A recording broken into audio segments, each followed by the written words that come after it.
Just over a year ago, I found myself wondering what trail I wanted to do next. I just finished hiking on the Mountain Sea Trail for over 200 miles, starting at Clingman's Dome and then filling in most of the gaps up until just south of Stone Mountain. So I started wondering what I wanted to do next, what adventure I wanted to go on. And the first one that popped in my head was something I've been kind of looking at for some time, which is the Foothills Trail. I've seen a lot of videos from Shug and others that had done it, and it looked like a lot of fun. The Foothills Trail goes 77 miles through upstate South Carolina. And there's a lot of creek, hiking, waterfalls, views, etc. So I was pretty sold on that. And as I started looking around, I also saw that the Bartram Trail was also in the area. And the Bartram Trail goes from the South Carolina-Georgia border to North Carolina for, I think it's like just short of 120 miles. And in part of my research, I found that you could connect the two via the Chattooga River Trail. It's like a 4-mile link, making for like a 200-mile trail. Well, you know me, I really like maps. I started loading all this in the CalTopo, and then just started to look at what other trails were down here in the southeast. And I kind of recalled an article I'd found in the Blue Ridge Outdoor magazine. It was an article by Matt Kirk where he had done a trail called the Salt or Southern Appalachian Loop Trail. I kind of forgot about it, to be honest with you. I remember, like, at the time I was really excited, like, I'm going to have to do that. It sounds cool. But I kind of forgot about it until I started doing this research. So the Southern Appalachian does the Foothills Bartram, jumps over to the AT, MST, Art Lobe, and it does it through a few connector trails to DuPont, where there's a lot of waterfalls and creeks, and then back around. So that was pretty exciting to find that. I was like, well, that sounds like fun. And I kept researching and found another one, a thru hiker named Nemor who does videos online, had posted one about the High Country Trail, which also forms a loop a little bit further north. I'd never heard of it before, but I think he'd gotten his information from, I guess, a guy named Adam Collins, who was one of the first people to do it. That one includes the Black Mountain Crest Trail at Mount Mitchell, go around to Roan Highlands, you go Grandfather Mountain, and then you come back around on the MST through Wilson Creek, Linville Gorge, and then back up to Mount Mitchell. That one's, I think, just shy of 200 miles. So I started pulling all that together and looking at all the different loops in the area and how the trails connected, and next thing you know, I was just like, I don't know, hours and hours have passed, and I'm looking at the next trail or route I'm thinking about. So I started pulling the best of what I thought I could do, and came up with a trail I called the Southern Appalachian 500, which starts at the it's upstate South Carolina on the foothills, does the Bartram. You got a couple options there is how you do the Bartram, and then you connect to the Appalachian Trail, swing up to Clingman's Dome, and then get off on the Mountain Sea Trail, come around, and then do part of that High Country Trail loop as well. So jump over to Black Mountain Crest, which is the 6,000-foot ridge trail for like 12 miles, and then over the Roan Highlands, and then come back to Wilson Creek, and then I have it finishing up in Linville Gorge. But I mean, this is really kind of a make-your-own trail adventure. So today I'm going to kind of go back a little bit and talk about some of the trails that are in the region and kind of lay the base, because I think it's interesting for people that may not know all the trails in the region and how they connect, so that you can maybe kind of come up with your own trails and how you want to make your own adventure. And then I'm going to kind of get into a little bit about the Southern Appalachian 500. I've completed half of it so far. I'm just past Clingman's Dome, done all through the Appalachian Trail through there, and then over to Water Rock Knob. So grab your cup of coffee, and let's pull out some maps. I'm kind of excited about that, and I'll show you what I've learned. First up, the Appalachian Trail. On this map, the Appalachian Trail goes from Springer Mountain in the south to just north of Roan Mountain in the north. It is just shy of 400 miles. It continues to Maine for a total of 2,190 miles. The Benton-MacKaye Trail is another long-distance trail in our region, coming in just shy of 300 miles. It also starts at Springer Mountain, Georgia, and goes to Davenport Gap, or more recently Big Creek, in the northern section of the Great Smoky Mountains. This trail is named after the person that first proposed the Appalachian Trail back in 1921. You may notice the Appalachian Trail and Benton-MacKaye Trail form a large figure 8 between Springer Mountain and Davenport Gap in the northern Smoky Mountains. The southern portion of the Figure 8 connects the Appalachian Trail and Benton MacKaye Trail at Springer Mountain in the south and Fontana Dam in the north. This loop is 360 miles. The northern loop of the Figure 8 connects the trails at Fontana Dam in the south and Davenport Gap in the north. This loop is 166 miles. And because it's all in the Smoky Mountains, just a reminder that camping in the Smoky Mountains does require reservations.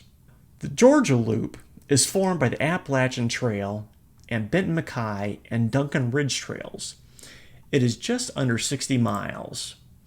I've not done this trail, but I've read that it's a really good test trail for getting in shape for the AT. Just north of the Georgia Loop on the AT is a Standing Indian Loop.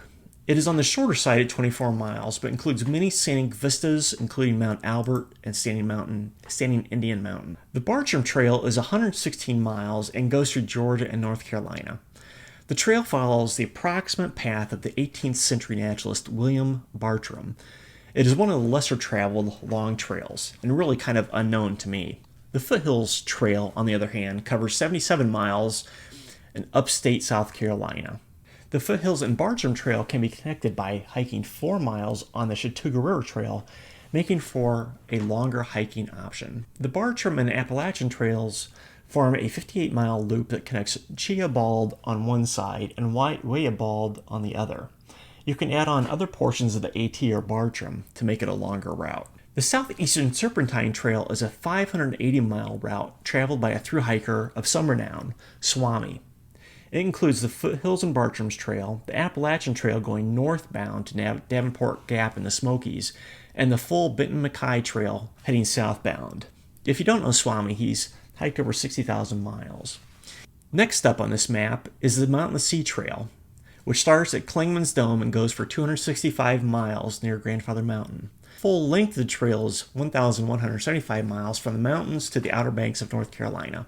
The Appalachian Trail and Mountain Trail form a large 460-mile loop in North Carolina and Tennessee, with Clingman's Dome in the south and Roan Mountain in the north.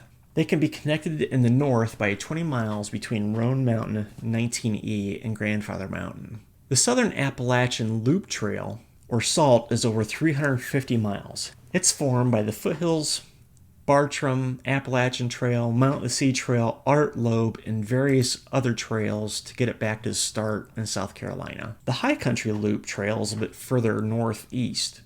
The High Country Loop is 170 miles and includes Grandfather Mountain, Wilson Creek, Linville Gorge, Mount Mitchell, Black Mountain Crest Trail, and the Roan Highlands. Hopefully I haven't lost you with all these trails and loop options. I do have a couple others I'll mention before I go on to the Southern Appalachian 500. The Florida Trail covers 1,200 miles in Florida. The Palmetto Trail, covering 500 miles in South Carolina. The Pinhoti Trail is 337 miles crossing Alabama and Georgia. And finally, the Great Eastern Trail is 1,800 miles from Alabama to New York. Now you have a good picture of all the trail data I had in front of me back in 2018. The route I ended up piecing together links together large portions of the Southern Appalachian Loop Trail, or SALT, and the High Country Loop. It checked off a few boxes for me. I hadn't done some of these trails, and I was looking forward to some new sights. Second, the trail is full of mountains, vistas, creeks, waterfalls, and more vistas. I really like the mountains. Kind of the crown jewels of the Southeast, and a little more solitude than the Appalachian Trail. The full Southern Appalachian 500 route is roughly 480 miles long. If you walk the road portions, which I'll get to later, it's closer to 530 miles. From there, you can add or subtract miles depending upon what alternates you want to do. For example, if hiking the entire Bartram Trail is important to you, you can hike it to Chiabald and pick up the AT there. Or you can include the section of MST between Linville Gorge and Mount Mitchell, adding another 45 miles there. Again, this is a make-your-own adventure, so the mileage is kind of approximate. With the remaining time in this video, I'm going to cover two items. First, I'm going to provide some highlights of the Southern Appalachian 500. This may help you determine if you want to hike this route or include some portion of it in whatever adventure you design. I will also be posting a trip report video that covers the first half of this route in the near future. Second, I'll provide some logistics on the route, including resupply options, challenges, and trail resources. So what are some of the highlights of this route? If you start on the Foothills Trail at Table Rock State Park in South Carolina, you will soon be crossing the highest point in South Carolina, Sassafras Mountain, followed by the second highest in Georgia, Raybun Bald. Both have nice 360-degree views. You'll then hit Clingman's Dome, the highest point in Tennessee, followed by the highest point in North Carolina and the East Coast, Mount Mitchell at 6,684 feet. You'll also go by multiple lookout towers including Wyabald, Wesserbald, and Shuckstack. And the trail will take you through other high elevation areas including Shining Rock and the Roan Highlands. And you'll hike the rim of one of the most scenic and rugged gorges on the East Coast. Finally, you'll hike the Black Mountain Crest Trail. This rugged trail follows the Mount Mitchell Ridge for the first 7 miles, traversing the largest collection of 6,000 feet peaks in the eastern U.S. When you aren't checking out the views, there are also plenty of waterfalls to admire. On the Foothills Trail, you will see multi-tiered waterfalls, such as Virginia Hawkins, and it goes right by a platform with views of Whitewater Falls, the highest waterfall east of the Rockies. Later, you will hike along the wild and scenic Chattooga River with some of the best campsites around. In the Wilson Creek area, you'll probably get your feet wet as the trail crosses creeks so often you'll lose count. Along the way, the trail goes by 5 major waterfalls, giving you a chance to cool off or to stop and admire the view.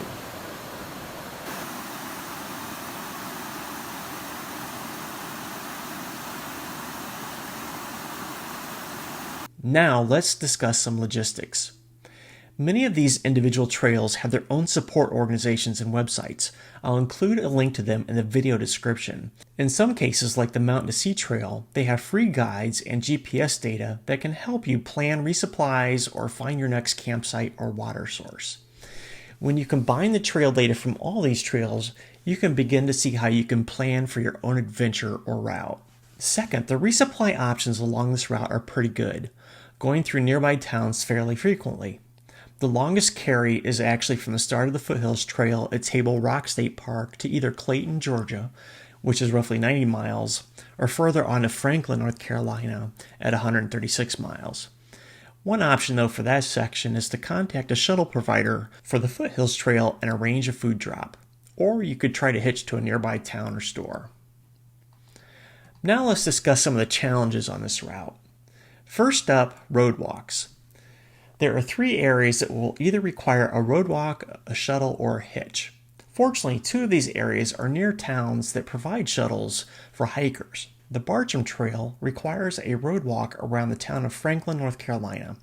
Franklin is known as a hiker town and offers a number of shuttle options. The second roadwalk is connecting the Black Mountain Crest Trail to the AT near Roan Mountain. You'll be going through the town of Burnsville, North Carolina, so there may be some public transportation options available. The third roadwalk starts just after Hump Mountain, where the AT junctions with 19E near Mountain Harbor Hostel. The walk or ride goes to the town of Sugar Mountain on the west side of Grandfather Mountain. There are a few shuttle options near 19E, including Mountain Harbor, that may be able to shuttle a hiker. Next up, camping permits. Great Smoky Mountain National Park requires backpackers get a backcountry camping permit in advance. Expect to spend at least 4 days, 3 nights traveling the 63 miles through the park from Fontana Dam to the Oconaluftee Visitor Center outside of Cherokee, North Carolina. The next challenge I'll mention is camping along the section of the Mountain to Sea Trail from the Smoky Mountains through Mount Mitchell. The trail here is sometimes in a national forest and sometimes on the Blue Ridge Parkway property. Camping on the Blue Ridge Parkway property is not allowed, so you may have to pay a bit more attention to where you camp. Fortunately, the MST guide addresses this challenge by noting where you can or cannot camp. The last challenge, bear canister requirements. Campers in the Shining Rock Wilderness are currently required to use a bear canister to store their food. I recommend you Google the U.S. Forest Service website for more information on the specifics. And that's pretty much it for the challenges.